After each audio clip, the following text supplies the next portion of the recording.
sake of the nominations, particularly the position of the Vice President and that of Deputy Secretary General positions where the party has nominated 4 candidates, Doctor? Thank you very much. I will comment from an outsider perspective, meaning someone who was not a participant at the event.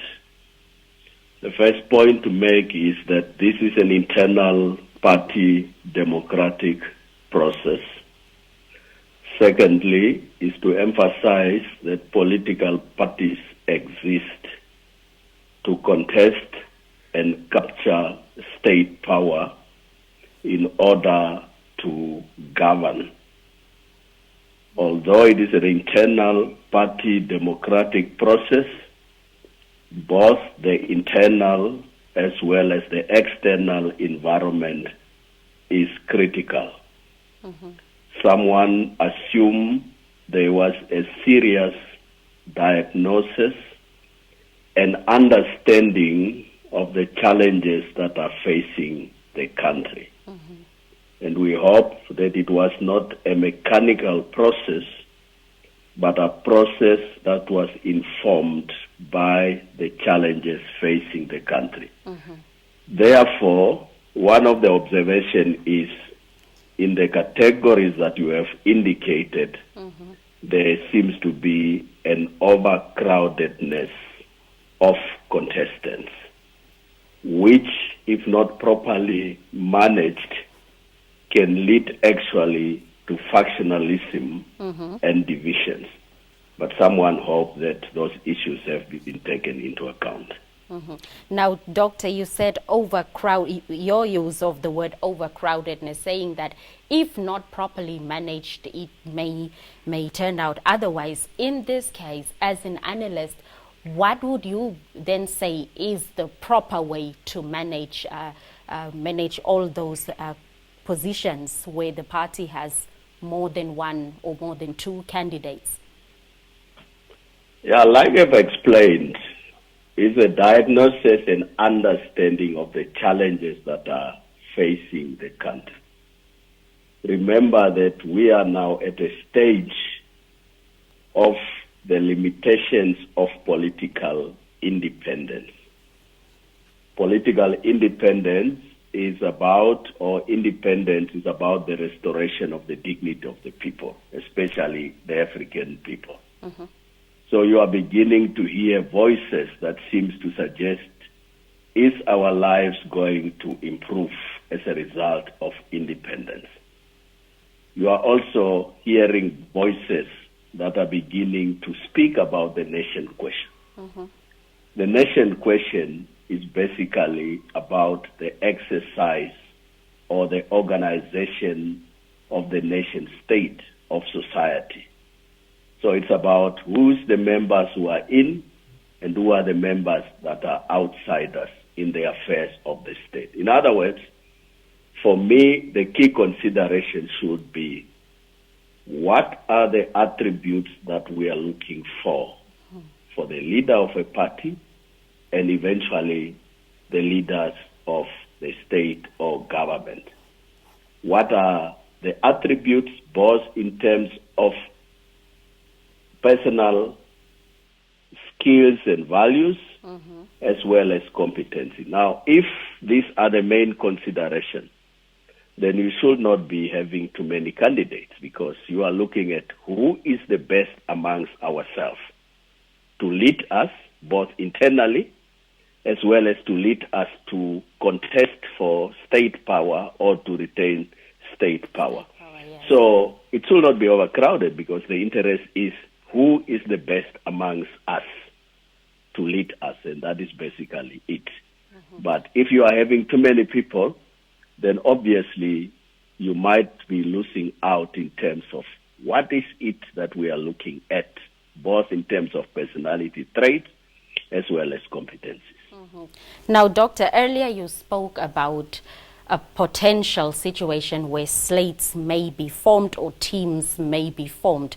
If one has followed the activities of the ruling party from the Politburo meeting until to the CC meeting of yesterday, the central message was that the unity of the party and that of the survival of the party in general. So in a situation like you have just described, do you think that the party needs to be a bit more strict on the campaigning aspect so that after the final results are declared from the Congress, it can lead or it can translate whatever message from there till the national elections?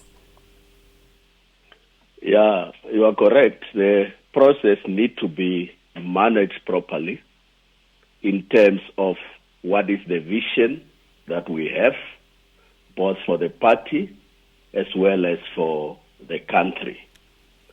And we must also take into account that there are unresolved issues that are emanating from previous congresses in terms of factionalism and divisions.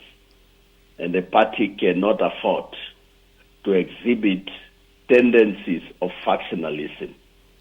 And depending on how the process will be managed, the possibility of slates, and also when you look at the nominations, who nominates for who, what are the vested interests, that cannot be ruled out. But it depends on how that process is going to be managed. But obviously, I cannot overemphasize the external environment as a factor to take into consideration. Because it is not only members of a political party that makes a political party a governing party. You need to appeal to the citizenry.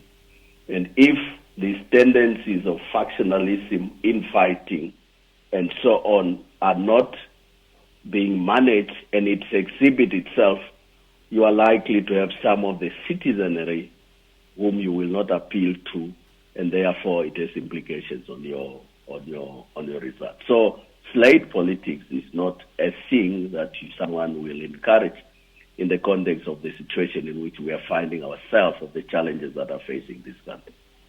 So the campaigns are starting soon, Doctor. There were also talks of, or the party president, who is the sole candidate, his message throughout has been play the ball, not the man.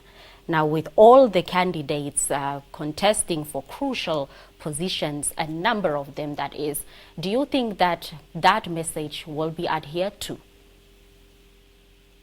Yeah, it is difficult to say. That is the ideal that you want to see. But as I've said, there are unresolved issues within the party. And therefore, the process needs to be managed. Otherwise, this issue will also emerge. And especially if you are having an overcrowdedness of contestants, one of the ideal is, or one of the strategy will be to work on the weaknesses of another party. It will be very difficult, but let's hope and see that it will not play itself out as we have seen previously. All right, then. Well, thank you so much for that update or that view on the just concluded Swapo Party Central Committee meeting, Doctor. Okay, thank you very much. I just want to conclude to say that we need to understand in Namibia what are the challenges that we are facing. Firstly, is the limitations of political independence. Secondly, is the issue of the nation question in terms of unity of purpose. Therefore, the leadership that anyone will expect from any political party to remain in power or to contest to capture state power is servant, moral, and ethical leadership, where public office is about service and is about the public good and not for accessing public resources or self-gratification. If this type of leadership is not taken into consideration, we are going to face problems. You are already seeing in any sector in Namibia, sports, student movements, trade unions, political parties, they are infightings. They are factionalism. We have to go to the deeper end of what type of leadership do we have, and why are we seeing these tendencies that we are seeing, and how can we address them? Because factionalism is a symptom of a bigger picture of the type of leadership that's required. And we need to go to the deep end, because it has no spread to all over, and it's going to affect society. So we need to address the issue of ethical, moral, and servant leadership. Thank you.